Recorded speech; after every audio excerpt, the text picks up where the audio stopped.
sur fond de Mamaya. Termine le journal qui rappelle que la prochaine comparution du gouverneur est prévue pour le mercredi 23 novembre. Docteur Saliou Bella et Selou vers le divorce. Pouvait-on lire en première page du journal Le Populaire cette semaine. Le confrère écrit, je cite, qu'entre Selou Dalin et Saliou Bella, c'est fini ou presque, ou du moins ce n'est plus l'entière confiance. Le confrère rappelle qu'en marge des festivités de la fête de Tabaski, une réunion pour le rapprochement entre les deux hommes a été organisée à la baie. Le journal cher Abbé Alpha note que des négociations entreprises par les prud'hommes afin de redonner à Saliou Bella, qui lorgne au sein du parti, celui du véritable troisième après Bahouri, se sont soldés par un échec cuisant. Le journal termine en écrivant que ce sont les faveurs accordées aux pharmaciens Fodé Oussou Fofana qui sont à l'origine du mécontentement de Saliou Bella. Dans le chapitre économie, nous nous sommes intéressés au secteur des mines, où le confrère Le Nemba nous apprend que le code minier n'est toujours pas parfait. Le confrère rapporte que l'annonce a été faite par le ministre des Mines, Mohamed Lamine Fofana, au cours d'un point de presse le mercredi 9 novembre dernier. Il explique que le nouveau code minier adopté le 9 septembre va faire l'objet de nouveaux amendements qui profiteront essentiellement sur le volet fiscal. Avant de rappeler que le ministre en charge de ce secteur dit vouloir promouvoir ainsi les investissements étrangers et favoriser le développement économique et social de la Guinée.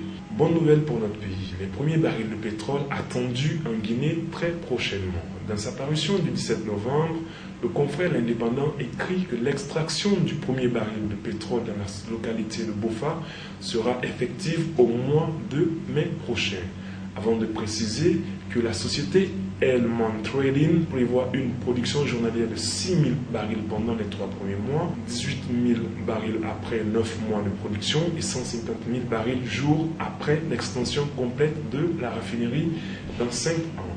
Après cette prévision annoncée, le journal analyse que la localité de Bofa connaîtra un essor de développement. Sport maintenant. Le journal Le Nemba revient sur le match amical disputé par notre équipe nationale le 11 novembre dernier pour les préparatifs de la Coupe d'Afrique des Nations 2012 qui aura conjointement lieu au Gabon et en Guinée équatoriale. On se rappelle qu'à la date, le 11 national croisait le fer avec son homologue du Sénégal qui a pris le dessus en inscrivant 4 buts contre 1 pour la Guinée. Le journal La Lance juge que les poulains de Dussuyer, qui étaient méconnaissables, réalisaient ainsi une leçon de réalisme en reconnaissant toutefois que leur fond de jeu était appréciable.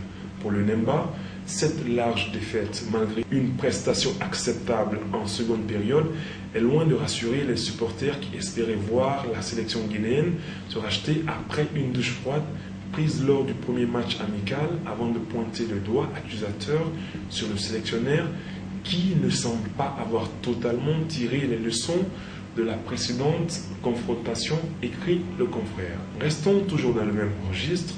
Le mandat du bureau exécutif de la Fédération guinéenne de basketball est arrivé à échéance depuis le mois de mai dernier.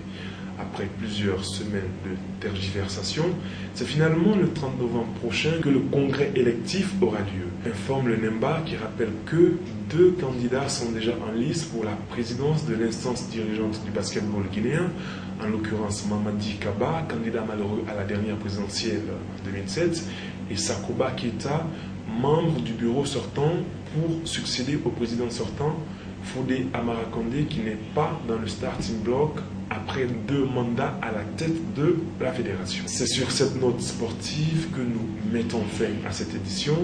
Rendez-vous est pris Inch'Allah pour la semaine prochaine. Cette émission a été réalisée par l'ensemble de la rédaction de Guinée News. Le seigneur Amadou Tam Kamara, chef du desk Guinée, était à la supervision. Lakide Mohamed, qui revient fraîchement de Cancan, était au cadrage. Ousmane Kamaradi Ousté était au montage. Présentation et réalisation de Serge Lama. Pour vos critiques et suggestions, écrivez-nous aux adresses qui défilent au bas de votre écran. Votre fidélité nous honore.